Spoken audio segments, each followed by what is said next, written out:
Hey, it's Nicole. I'm C. And I'm Paula, and welcome to The Ocean Deep Podcast.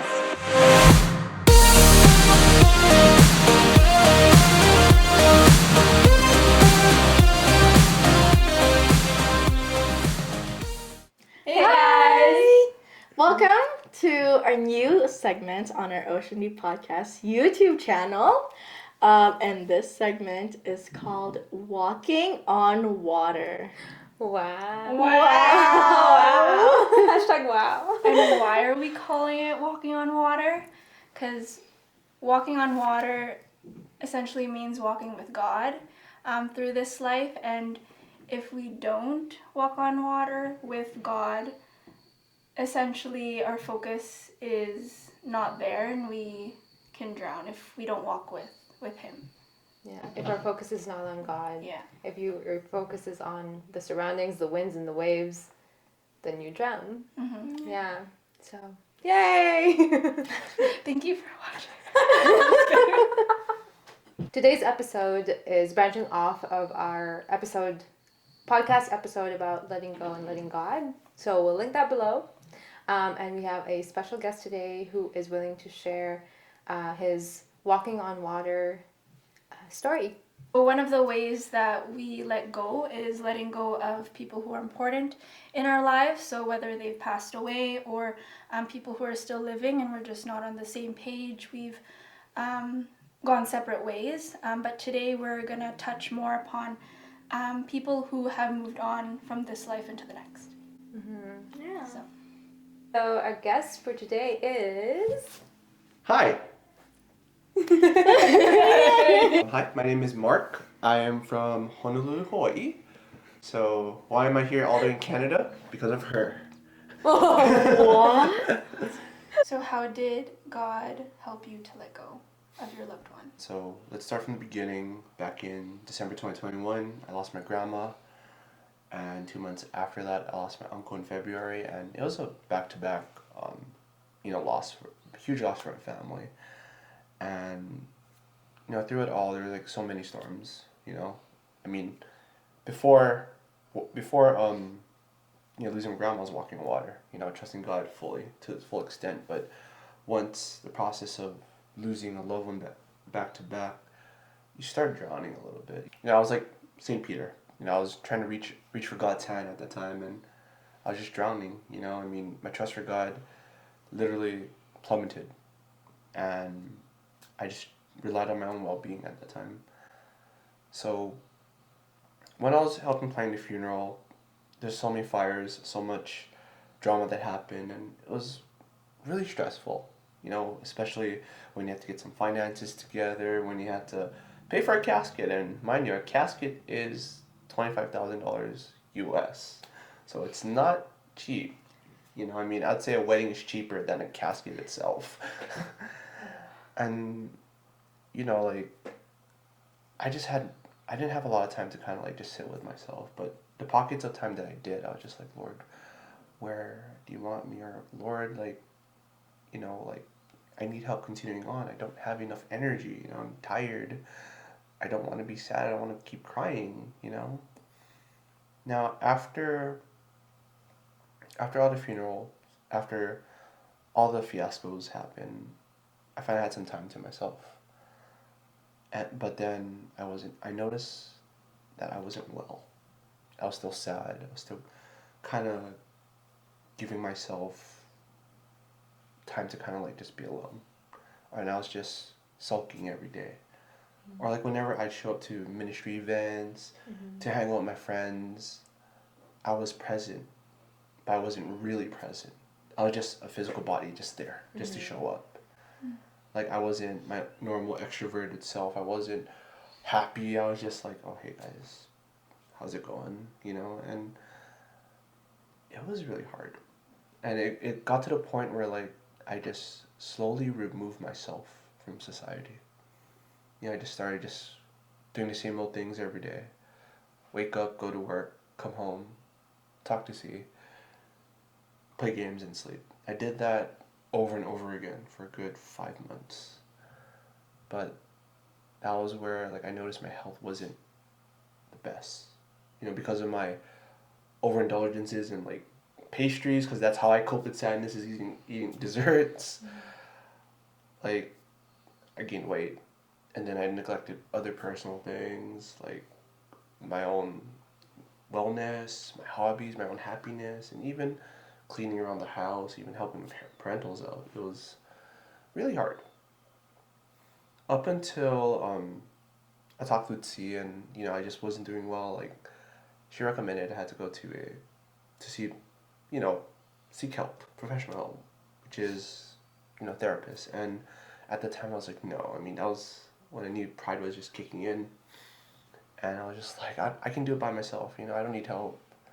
But then it got really bad where it affected everything in life, every aspect of my life that I did. I was just like, okay, you know what, I'll just go.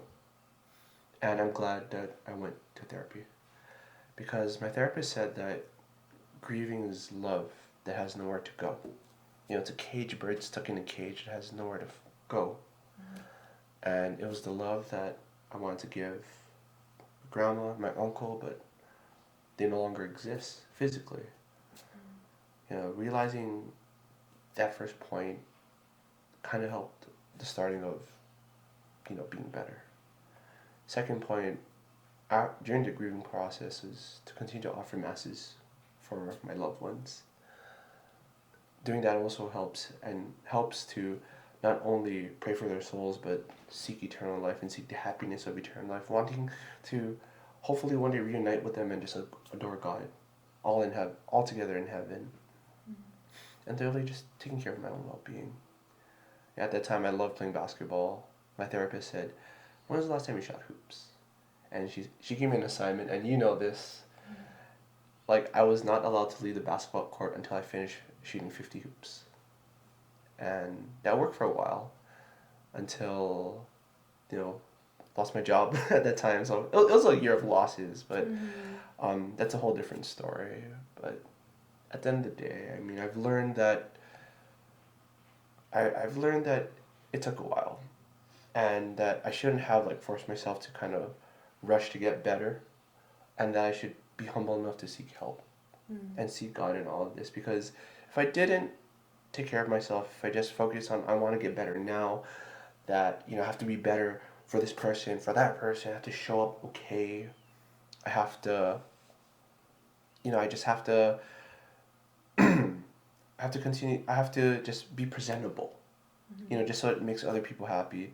But yet I neglected my own well-being, especially after a tragic year, that it didn't help anybody, didn't help myself at all, and that, like, I neglected everything. But the more I started taking care of myself, the more I started taking it day by day, getting the help I need, and, you know, remembering that quote, you know, it is pride that turns angels into demons. That was a key quote throughout my grieving process, because I had to humble myself to get the help I needed. And that was where, like, you know, I started seeing God more later on. You know, I started from not doing my devotions, from neglecting my prayer life. I still went to mass though, but it wasn't like I was there, you know, I was just a body, you know, I wasn't focused. Going through the motions. Yeah, I was really literally going through the motions, just showing up and just saying hi to everybody and then just leaving.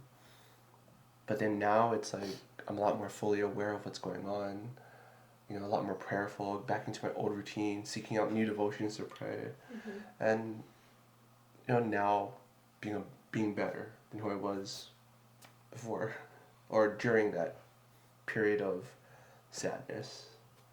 I mean, for me right now, Lent has still extended since last year, but I hope and pray that one day that I'll experience that, my day of resurrection again. Thank you again so much for being open to share with us and our viewers about your experience, for being vulnerable, because that's not easy, especially for guys. We appreciate you. Thank you so much for flying all the way for this episode. Flying all the way here. Yeah, she just came to film. Yeah, just for this. Yeah. So you you guys. guys video. don't pay for my ticket back, right? Is that your budget? Not yet. We're not there yet. So that's it for this video. If you wanted to listen to our full podcast episode on letting go and letting God. Again, that will be linked down below. And there we kind of just talk and chat more generally about the different ways letting God lead your life can look like. So go check it out if you haven't yet. And thank you for joining us. May you always be anchored in faith. Bye. There's a GoFundMe down there.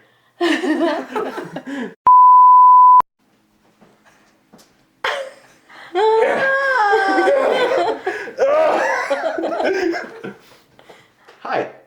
Yes, so me and her are discerning. I didn't know that. Did you know that? News to us.